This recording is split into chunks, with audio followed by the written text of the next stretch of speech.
Comment calculer précisément une limite quand tu as un cas de la forme, donc un nombre, sur 0, sachant que tu ne sais pas si c'est 0 moins ou 0 plus. Donc en fait, tu as un nombre sur 0, tu sais que c'est plus l'infini ou moins l'infini, mais en fait il te faut trancher entre ces deux cas, plus l'infini ou moins l'infini, et dans cette vidéo je vais te montrer comment faire.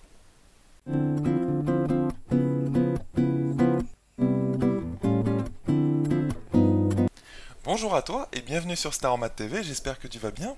Alors, dans ce petit exercice, en tout cas l'énoncé est très court, il va s'agir de calculer cette limite, donc limite quand x tend vers 2 moins, de x moins 6 sur x au carré moins 4. Alors, comme je te disais dans l'introduction de cette vidéo, nous tombons sur le cas suivant, donc ce qu'il faut faire dès que tu veux calculer une limite, c'est toujours la première étape, essayer de remplacer x mentalement par ce vers quoi il tend, donc ici 2 moins. Et quand tu remplaces x par 2 moins ici, donc tu regardes ce que ça donne, tu regardes si ça te donne une forme indéterminée ou pas. Donc si ça ne te donne pas une forme indéterminée, alors tu vas pouvoir avoir la limite assez rapidement, des fois ça te la donne directement. Et au contraire, si ça te donne une forme indéterminée, alors il y a des techniques pour résoudre ces cas-là. Bon, ici tu vas voir que ça ne va pas être une forme indéterminée. En fait, regardons, quand tu remplaces x par 2 moins, alors au-dessus. Bon, le fait que ce soit 2 moins et pas 2, pour le numérateur, ça ne changera pas grand-chose puisque le numérateur va tendre vers 2 moins 6. Donc 2 moins 6, c'est moins 4. Le fait que ce soit 2 moins, ça ne change rien en fait au numérateur. Donc de toute façon, ça tend vers 2 moins 4 qui est moins 6 pardon, qui est donc moins 4. Donc moins 4 au numérateur et au dénominateur. Donc de quoi on se rend compte? Quand x tend vers 2 moins, eh bien nous avons 2 moins au carré, eh bien ça fait tout simplement 4, et 4 moins 4 ça fait 0. Donc je te rappelle, x tend vers 2 moins, il faut bien se représenter ça visuellement. Moi je me fais le schéma suivant dans ma tête, c'est ça que ça veut dire. Tu fais la flèche des x, l'axe des x. Hop, ici tu vas voir le nombre, donc 0 si tu veux, tu peux placer l'origine. Ici tu vas voir le nombre 2, donc l'unité si tu veux, 1 et 2. Et quand x tend vers 2 moins, c'est quand x tend vers 2 de cette façon, donc forcément par là. Par la gauche si tu veux. Donc en fait, x, il vaut 1,5, il vaut 1,6, 1,7, 1,9, 1,99, 1,99999, etc., etc. Tu vois, donc il approche 2 par valeur en fait inférieure à 2. Donc, si tu veux, quand tu remplaces mentalement, bon, ça ne change pas grand-chose pour le moment en tout cas. X, il tend vers 2, tu peux te dire ça assez grossièrement. Donc au numérateur, on a dit que ça tendait vers moins 4, et au dénominateur, ça tend vers 0. Le problème maintenant, c'est que moins 4 sur 0, eh bien, tu sais pas combien ça donne comme limite. Tu sais que c'est par contre plus l'infini ou moins l'infini. Parce que je te rappelle que quand tu as un nombre constant, imaginons que ça tende vers 1 au numérateur, pour simplifier le cas. Eh bien, si ça tend vers 0 plus au dénominateur, c'est-à-dire que tendre vers 0 plus, ça veut dire que le nombre au dénominateur devient 0,01, 0,001, bref, un nombre très petit, donc proche de 0, mais au-dessus de 0, donc positif, eh bien 1 sur 0,01, 1 sur 0,001, ça donne un nombre très grand. Donc en fait, ça donne plus l'infini, 1 sur 0 plus. Et 1 sur 0 moins, tu comprends, donc autre cas sur lequel tu peux tomber, que ça donne moins l'infini.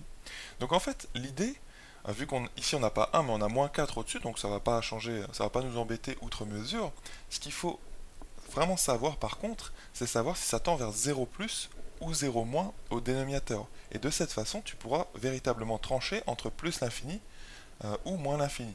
Donc imaginons que c'est 0 moins au dénominateur, donc tu as moins 4 sur 0 moins. Donc tu ne vas pas dire, au fait, sur ta copie, il ne faut pas écrire que la limite de cette chose-là égale moins 4 sur 0 moins. Non, en fait, si tu l'écris, il vaut mieux le mettre entre guillemets. Peut-être que certains professeurs accepteront cette notation, mais ça ne te donne pas la limite encore, il faut aller plus loin. Et moins 4 sur 0 moins, si tu as bel et bien trouvé que c'est 0 moins au dénominateur, et pas 0 juste comme ça dans le flou, je répète, et bien moins 4 sur 0 moins, ça te donnera plus l'infini. Parce que moins 4 sur un nombre, imaginons très petit mais négatif, donc très proche de 0 mais négatif, donc par exemple moins 0,01, on va pas aller trop loin, donc tu enlèves les moins, finalement les moins s'en vont, et donc ça va être égal à 4 sur 0,01, et donc ça va faire en fait tout simplement 400. Donc 400, on sent que ça tend vers plus l'infini.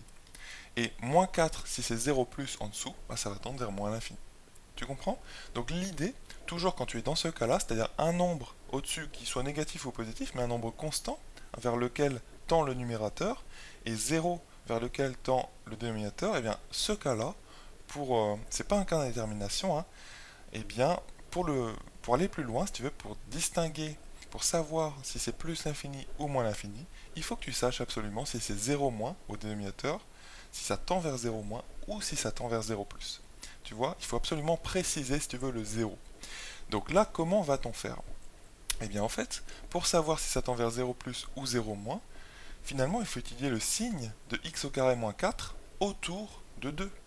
Tu vois, quand x est autour de 2. Et là on verra si quand x tend vers 2 moins, x au carré moins 4, toute cette quantité-là, tout ce dénominateur-là, est plutôt négatif, enfin reste négatif ou reste positif. Donc c'est exactement ce que nous allons faire, nous allons étudier le signe de ce dénominateur.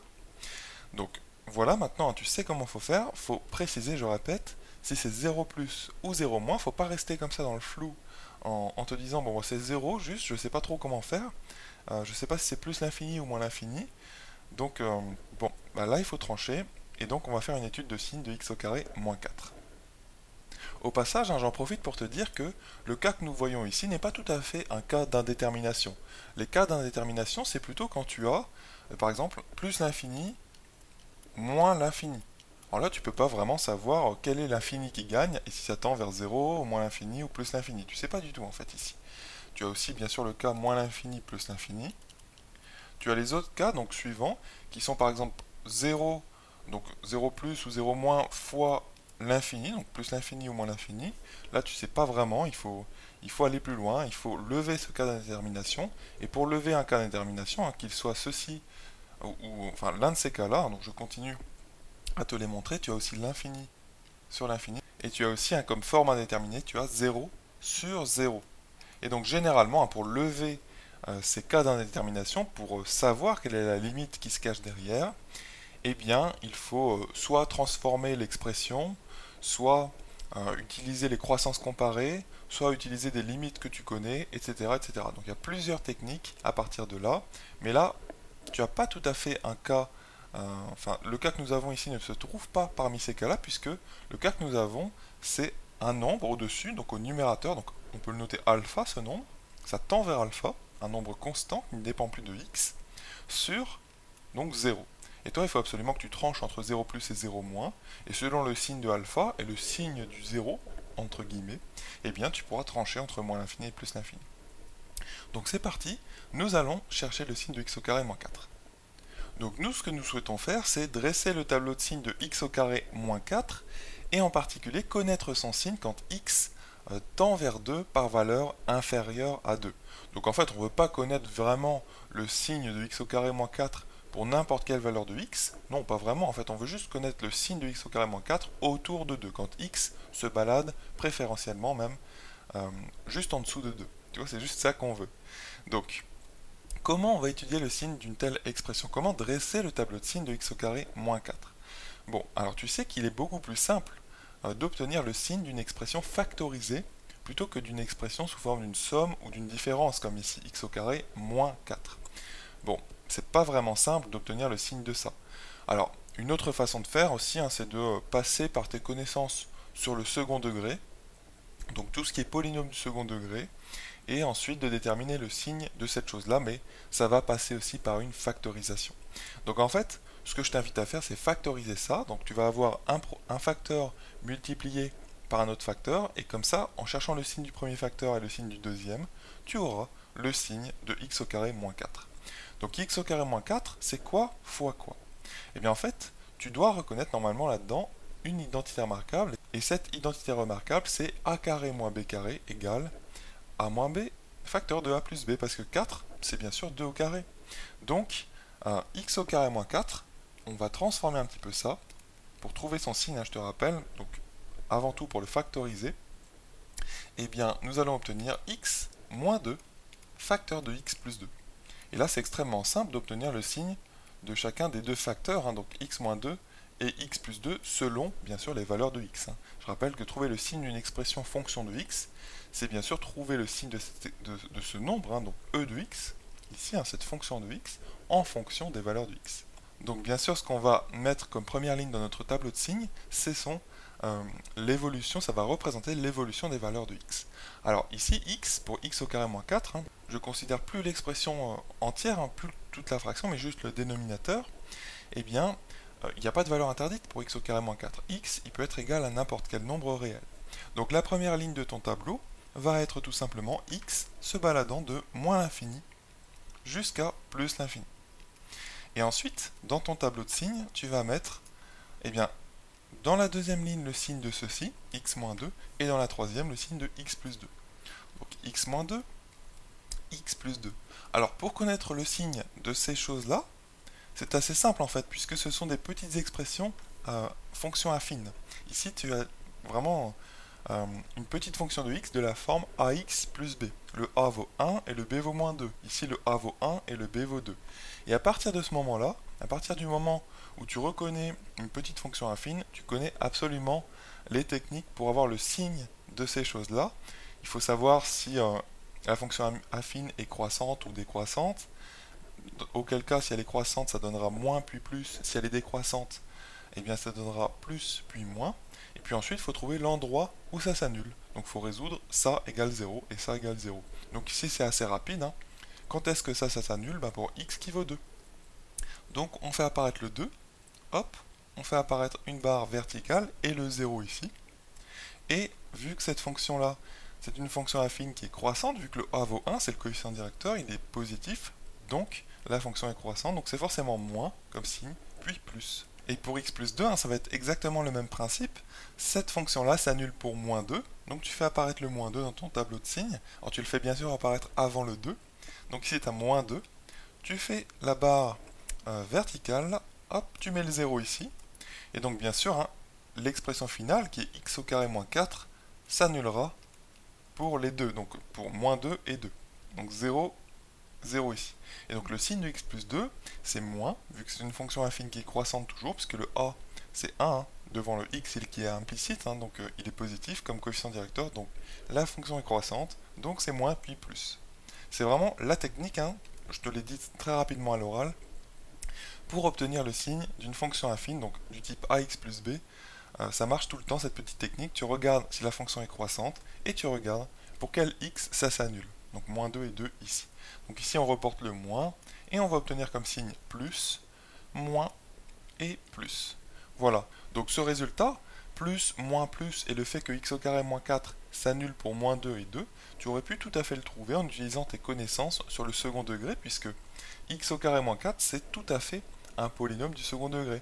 Et donc si tu étais passé par le calcul de delta, tu aurais trouvé les deux racines 2 et moins 2, et puis tu aurais trouvé que, vu que le a dans ax au carré plus bx plus c, et bien le a ici qui vaut 1 est positif, et bien la parabole, elle est tournée vers le haut, tu vois, c'est la courbe, hein, d'une fonction polynomiale du second degré, la parabole, et donc si elle est tournée vers le haut, c'est plus, moins, plus, forcément, et moins entre les deux racines. Tu vois? Donc maintenant, hein, je te disais que nous nous intéressons juste au signe de cette chose-là, autour de 2. Donc, plus particulièrement quand x tend vers 2 moins. Et bien, qu'est-ce qu'on remarque? Quand x tend vers 2 moins, donc tu peux faire une flèche comme ça sur ton tableau de signes, et bien, x au carré moins 4, c'est de signe négatif. Donc, x au carré moins 4 tend vers 0 moins. C'est ça que tu mettrais. Donc, limite quand x tend vers 2 moins de x au carré moins 4 égale 0 moins, d'après ce tableau de signes, d'accord? Ça c'est le premier point, c'est la limite du dénominateur si tu veux, et la limite du numérateur, limite quand x tend vers 2 moins, et bien de x moins 6, hop, et bien c'est moins 4.